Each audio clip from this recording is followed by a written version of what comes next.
All right, ladies and gentlemen, it is Friday, April 16th. It is 1 p.m. here in San Diego, California. And guys, I have not been able to do this yet.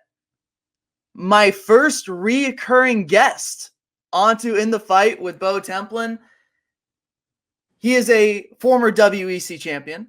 He is a former UFC champion. And as I said last time, he's one of the most exciting combat sports athletes we have ever had. That is no bullshit. And I really don't get sick of saying that either. Now, I said that last time, and I was like, yo, I'm honestly going to say the same exact shit as I said last time. Ladies and gentlemen, Anthony Showtime Pettis in the building. AP, thank you, brother, for doing this. Really appreciate it. Fine, bro. So we talked in December, and I just want to go over a few things that have kind of gone down since then. Okay. So you faced adversity in your last UFC fight, opening round like a little shaky, right? Yep. But as we kind of talked about the sports psychologist, right? Like that doesn't mean anything. We can bounce back. And that's what you fucking did. Rounds 2 and 3 were super fucking sick. So we close it out with a great round 3, super sick kick. We're going to get into that, by the way. Good win in December. You celebrate the win with a nice vacation, I believe, to like the desert mountains, right? I've been a couple places actually, bro. I was in right away. I went to Miami to go figure out my next contract, and then we went to St. Bart's for a week, and then I think you're talking about Amangiri in Utah. That's a cool little resort spa that I took for my fiance for her birthday. So yeah, we hung out there. Celebrate with the sick vacation. Signs the new deal with the PFL. IG followers going absolutely crazy, and then you got a spinning kick over Cody Simpson. Dude, am I missing anything here? Man, it's been a ride right now, bro. Like when we last talked, I was in a position where I was trying to figure out what was next in my career, and I had no idea what was next. So like going into that fight with that on your mind, and like having to like get through them thoughts plus fight, and make sure you're in that fight and not thinking past that fight. So I think everything prepared me for where I'm at right now, man. Like being introduced to that mindset, that guidance, and that journey of like finding myself. And then being in the spot that I am now, man, it feels good to be where I'm at. I feel really, really comfortable, structured, and just confident. So with the fight, just that kind of went down last December. Like, did you have a moment that opening round where you're like, yo, this sports psychology shit better fucking work? Like, this is what it's for. Like, did you have a moment where you're like, yo, this either works or it doesn't? We're about to find out. Man, like the first exchange, I try to throw a high kick and I slip. And I'm like, dang, like the floor's a little slippery. And he gets on top of me, and the only one punch he hit me with, my nose starts bleeding. I'm just like, dang, I smell the blood. It's just a familiar feeling, and I'm just like, all right, either this can go two ways. I can go get attached to what happened in the past and like go down that path, or let me just regroup, restructure, and fight from this position. And that was what I was like really happy about, is I got to use them skills in this fight. And the average fan don't see that, unless I actually like explain to them where my mind's at and my path. But they just see like, first round was bad, and the second round he put it together. But the switch that has to happen when you go through some adversity like that, you're bleeding, the world's watching. And this guy wants to win just as bad as you want to win. So it's like a battle within a battle. You got to like pull yourself back together. Like, let me get present. Let me use my techniques. I knew I had more skills than the guy, but fighting's fighting. Anything can happen. It's a crazy sport. So again, because this is actually a question I had for you, and I'm glad you just said that. Like, what I really like about the NBA Finals, 7 games, and I know that when the 7 games are over, the best team wins. In fighting, do you think the best man always wins? No, not at all. I mean, I think so much that goes into it, man. Like the training camps, the weight cut, the team behind you, cuts, injuries. And a lot of stuff happens in combat sports that the average, just the fans don't know about, because how would they know? They don't watch our training camps. They don't watch our practices. So they only get to see us for 15, 25 minutes at the most. And you got guys that have skill sets that are ridiculous, but then turning it all on and putting it all together on fight night is the special recipe, if you will. If you can put it all together and make it happen on fight night, then you're in a good spot. Because that's like honestly, like one of my things is I really try to not like criticize guys if they miss weight because you do not know what they're going through behind the cameras, like behind the scenes. They could have a hurt toe that they're not able to get in their miles. Like you literally never know, and so I'm always just like, all right, guys, let's pause, let's catch our breath. Maybe there's something else going on here with the sports psychology shit. It's kind of like one of those things you always hear, like whether it's like New Year's resolution people or like, oh, I'm super into yoga right now. But then after 3 months, like, they're going to classes or whatever, and then they fade out of it. Are you as bought in, as committed as like, yo, this is going to change my career as you were a year ago? Yeah, man, not even my career, my life. Like the way I am right now, man, is like everything's on point. It's perfect. And it's hard to say that where it's like my relationships, my finances, my fight career, my businesses at home. Like I feel like I'm in a great spot where like I understand I can only control my thoughts, and the way I think is the way I'm gonna feel and what I'm gonna do. So I think this journey is crazy, man. Like when you get down this journey of that mental growth, mental health, mental everything about mental, even sports psychology, like it's a real muscle.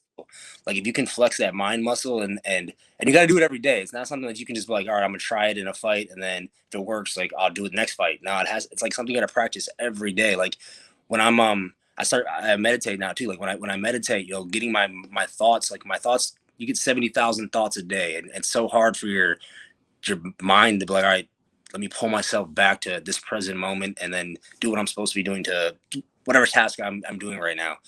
For me, I get to do it a lot on my treadmill runs, because like obviously we're in a quarantine right now. So the only running I can do is on a treadmill. So I'm running 30, 45 minutes every morning, plus at night to do my weight cut stuff like we talked about. So when I'm doing them 35, 40 minutes, 50 minutes, my job is to stay present. I make sure I'm on that treadmill. I'm not thinking about the fight. I'm not thinking about the weigh-in. I'm not thinking about what bills are due or anything like that. It's like being present right in that moment. And the more you do that and the more you can flex that mind muscle, the easier it is.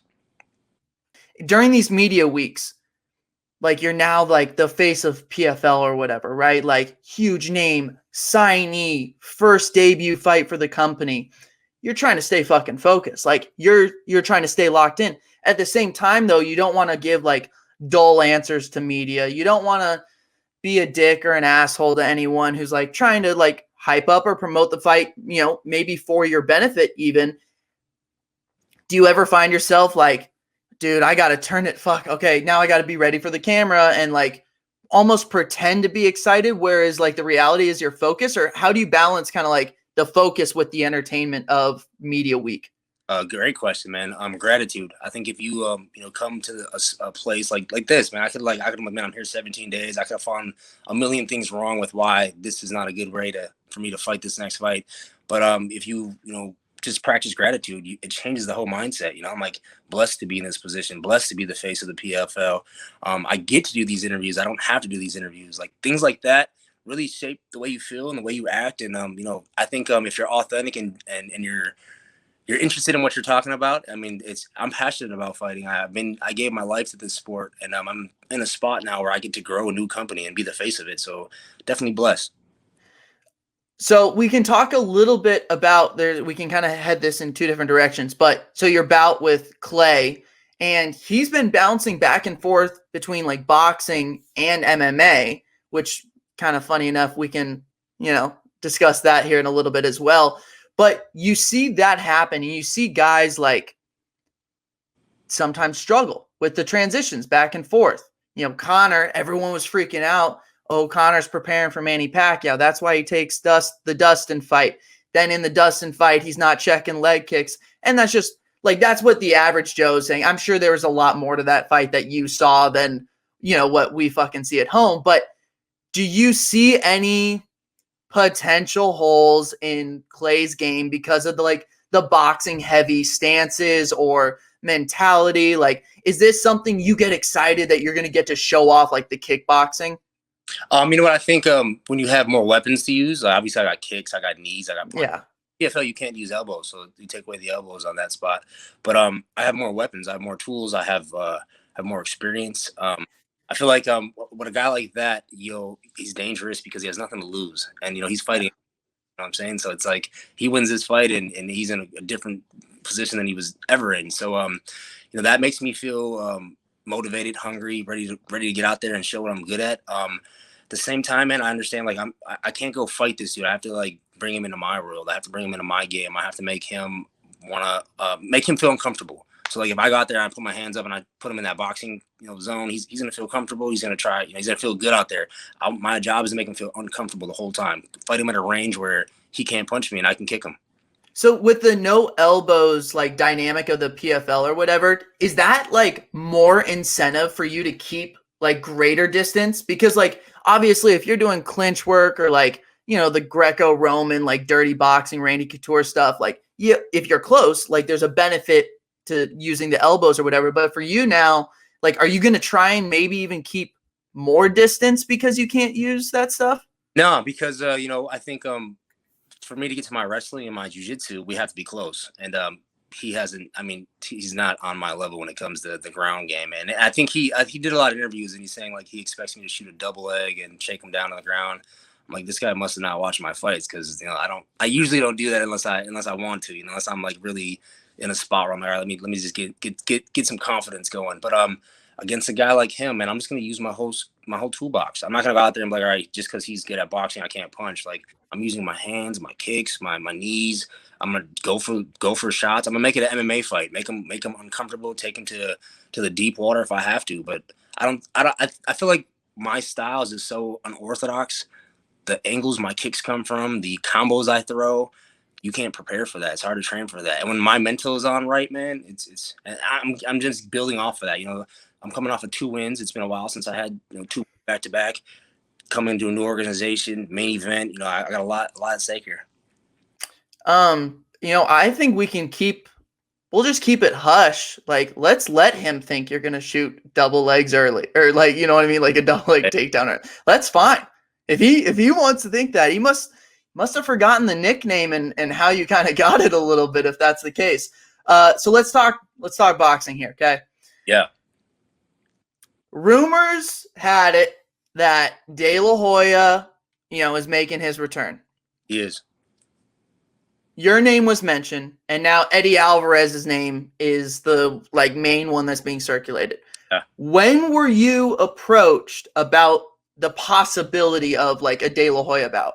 When I went to Miami to sign my contract or like to figure out where we're going to go I met with my manager. That day we got the phone call. So it was December. And we were looking at an April fight possibly before the tournament started. I don't think he was going to be ready during that time. My tournament wasn't about to start. This takes over, a boxing fight right now because I put myself on the line for this. This is my life. So if it does happen with Eddie Alvarez, man, I'm happy for Eddie, man. That's yeah. Like I fought Eddie as well, but I think it makes more sense for him to fight a striker. I feel like Eddie's a wrestler. He does have good hands, but he comes from a wrestling background. That's his strength.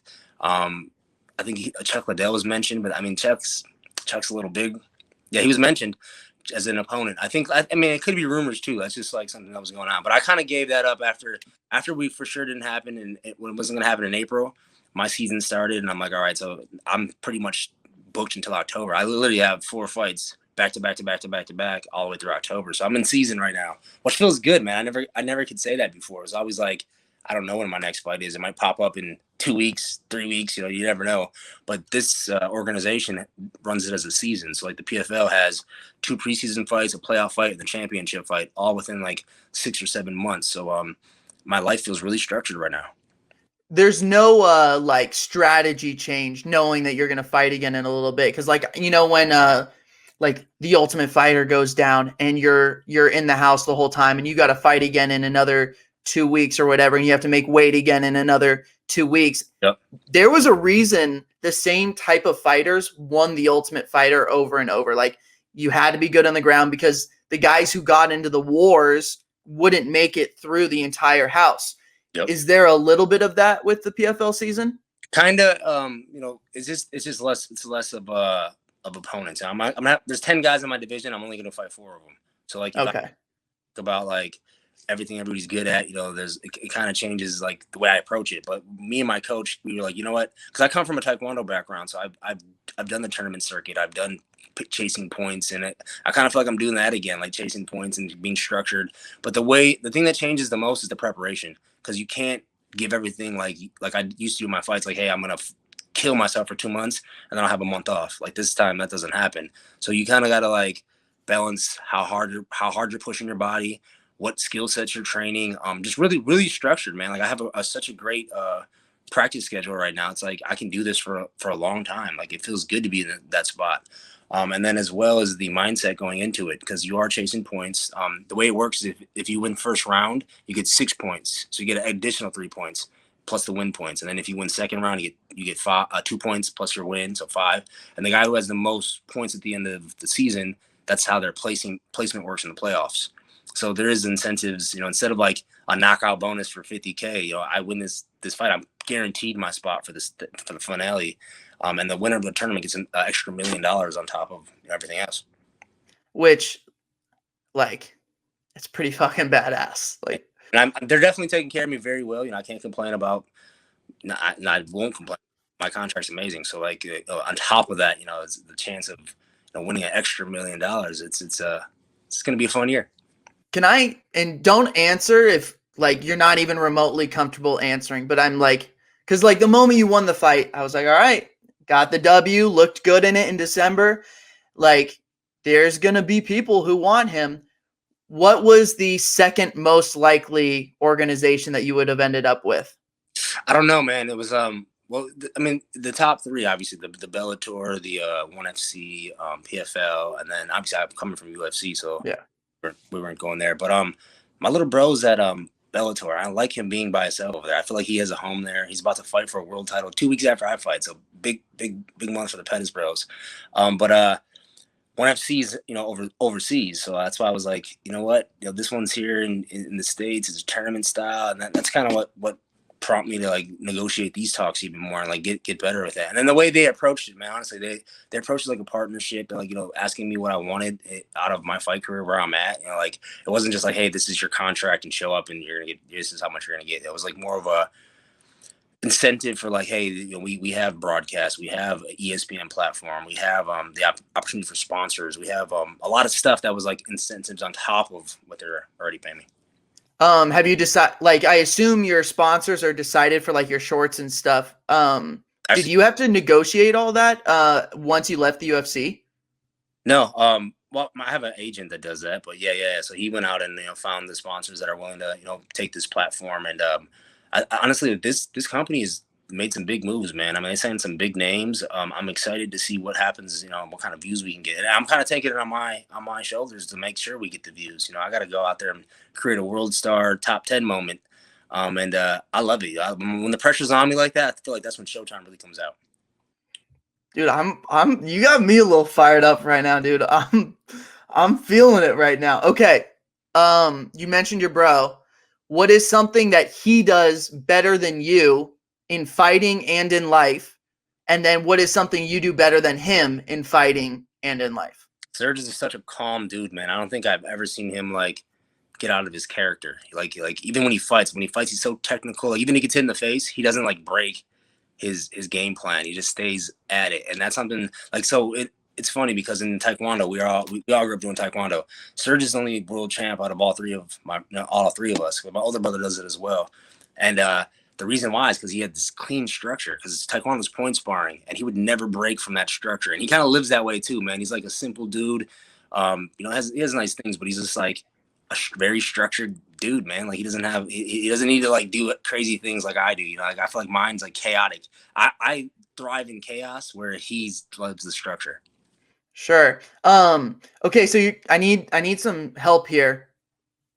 Your watch game is absolutely bonkers. Yeah. And like okay, so I'm 23. Like I'm living in my parents' place. Like clearly I don't have the, whatever it takes to get into the watch game.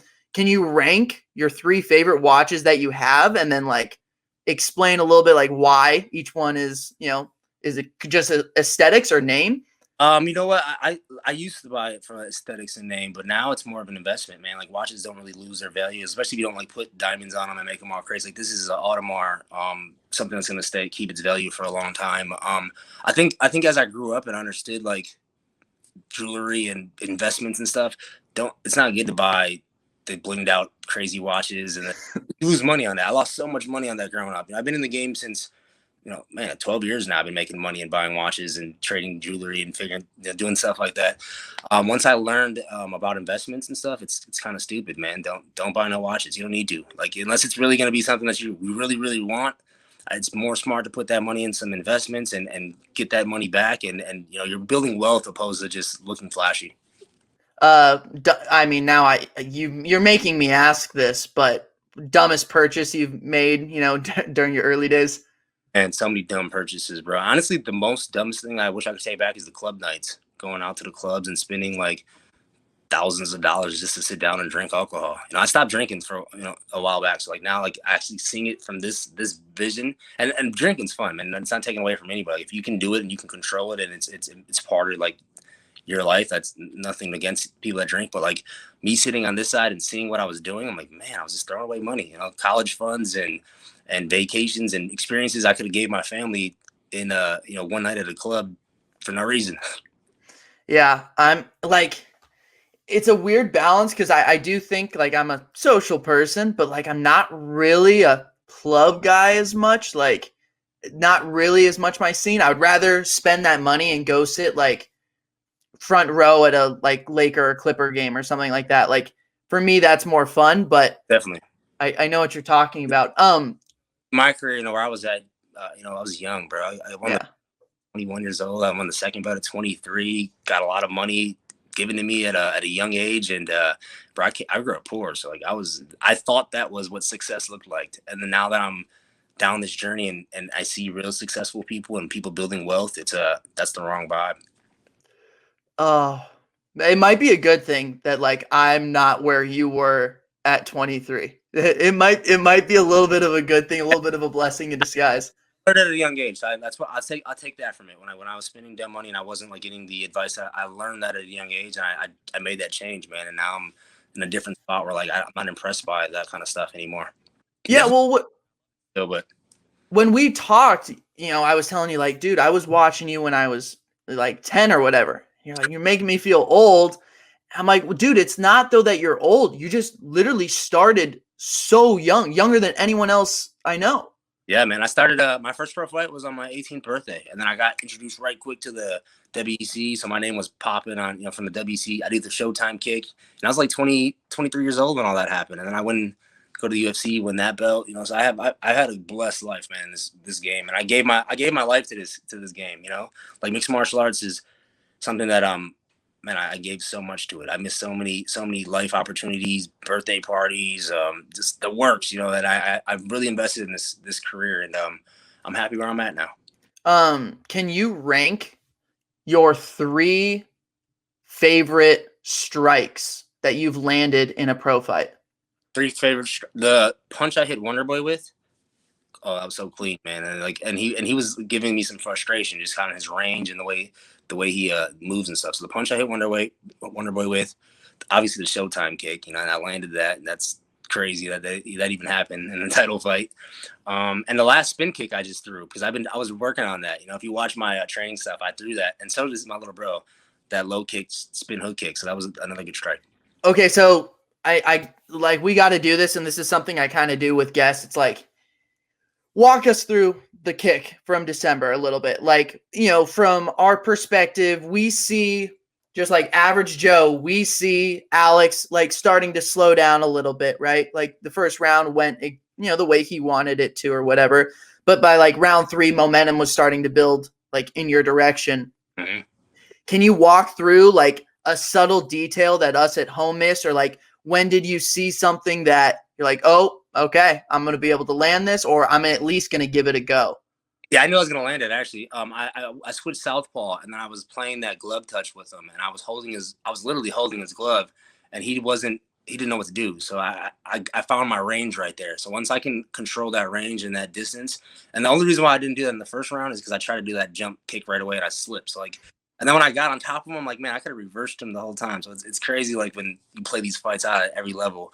But yeah. So I switched southpaw. I played the hand game. I found my range. I went back orthodox and I threw a low kick, and he bit on the check. So when they check, they're on one leg, and when they're on one leg, you can't move. So knowing that, I just touched the low kick, boom, spin hook kick, and it was beautiful. Yeah, it was pretty fucking cool, dude. The oh yeah, okay. Question for you. You walk into a gym, okay? MMA gym, boxing gym, just whatever. Mm-hmm. How do you know someone knows what they're doing versus you walk in, you see someone doing something, you're like, "Ooh, they're an idiot. They're not in here for the right reasons." Like, oh, they're just getting started. How do you what's the telltale sign of someone who knows what they're doing versus someone who doesn't? Their fight stance, like somebody who knows how to, like, if they have a fight stance and it's like it looks uncomfortable, they don't know what they're doing. Like people that know what they're doing, you can't tell the difference between when they switch to left, southpaw, orthodox. Like me, like it's seamless when I switch both stances. No one can they don't even know what's going on when I do it. Most guys. So that takes hours and hours and hours and hours of practice on both sides, which is hard to do. So like 10,000 hours is probably like, that's the rule for everything. But Yeah. hours to get on southpaw and orthodox side, and then being able to do it at the highest level. That's where I see like real skill sets are. Then you bring it down. Somebody has like a really good right stance. They can lean, but they're still in that journey of mastery. Probably the last one or two things I'll ask you here, like your social media strategy, because obviously like things have really like blown up in the last year that you've gained like 750,000 followers or whatever on Instagram. What is like the mentality or thought process like in the social strategy that you guys are kind of like working on? Obviously, like the Showtime Entertainment Group and stuff like that. You're feeling probably more responsible by, leading by example and stuff like that. But I was just curious what the mentality was or what the sudden shift was. Yeah, I never focused on social media. Like it's crazy. Like all of my followers were very authentic. I just came from obviously the platform I had with the UFC. But now that we're focusing on it, I'm just trying to be authentic on there. Like I'm giving them I like to see what the people want. They love training videos. Like if you people want, you're gonna get more likes, more followers. They love training videos. They love flashy stuff. Motivational quotes. That's just me like giving back. You posted one that was fire. I reposted it. What did I say? I gotta look back. Okay. I'll text you after this and damn. Yeah, you posted something. I reposted. I put it on my story. But just like things like that make people want to come back, and like obviously they come back for the martial arts, but then when you give them value, then they're gonna come back even more. Like when somebody leaves and they feel like motivated by something you posted, like yo, I'm gonna keep following that guy. Or I'm gonna actually look into this guy's lifestyle. And I think that's what I was very authentic with that. And now I'm giving more access as well with the Showtime group. We have a crew where they follow us around. We're actually releasing my training camp for this fight on my YouTube channel next week. So we're building up the YouTube channel. We're doing the TikTok, even though I'm not dancing or nothing like that, but is making cool little videos. And it's a fun process as well, man. Like if you look at it like, as a business, that's what I look at as my social media. Like I try not to be on there like obviously authentic, but it's still like I'm a brand. Anthony Pettis is a brand, so I gotta treat it that way. And I think the growth just comes from that, man, just being authentic. Non-fight related, nothing related to athletics, whatever. What's something that is exciting you right now, just in the world of AP, just like everyday daily life? What could be family related, whatever it might be. What's something that's exciting you right now? Not fighting related. I'm about to be a new dad, June 14th, the middle of my season, man. So I fight June 10th. My baby's due June 14th. So I'm like telling I'm like, hey, baby, you gotta sit down until this fight's over. Don't do no walking. So it's a quick turnaround, but yeah, I'm excited about it, man. I think I do have a daughter. My daughter's, my first daughter's about to be 10 this year. So it's like a big gap, almost a decade between. I don't remember how to hold a baby. So, we go to the baby store. We're like buying all this like new stuff. It's crazy how high tech baby stuff is now. It's crazy. It's wild. I haven't been in a baby store in a long time, but we were just there, and yeah, it's exciting. Like it's a new phase for me and my fiance to enjoy, and yeah, it's a good spot for me. I don't know how much of a basketball fan you are, but Fred VanVleet's a guard for the Raptors, and he had a kid when they were making their run to the finals, and they won. Dude, it gave him fucking superpowers is what it did. Like you see that a lot where guys will have a kid, all of a sudden their game goes crazy. They're playing for something more than themselves. Now, do you remember that happening when you had your daughter? And then is there any chance you'd want your fiance to have the kid maybe like a week early so that you kind of get those superpowers before the second fight? The thing is, I'm in this quarantine for 17 days, so if she has it early, I wouldn't be able to be there. It's gonna be. We're gonna have to figure it out. So I'm hoping it doesn't happen until the day that it's due. But if it does, we know what address it and make sure I figure out how to get there. But yeah, I feel like when my first daughter was born, Aria, that's when I went on my title run and I won the UFC belt. So I lost to Clay Guida in June. She was born in July, and then I went on my title run. So there's definitely motivation when you got another little face looking at mouth to feed. So yeah, I'm excited about it. Oh, dude. Oh my goodness, I want you to get this Millie so bad, my guy. I want you to get it so damn bad. Dude, that's 30 minutes. I've taken up way too much of your time anyways. Dude, I appreciate you every single time we do this. Best of luck through the week. I'll obviously do my best to promote whatever and get people to tune into the fight. Friday, April 23rd, ESPN 2. Showtime. He's back. Showtime is back, baby. Dude, thank you so much for the time. Just appreciate it as always. Thank you, man. Have a good one. Take care, AP.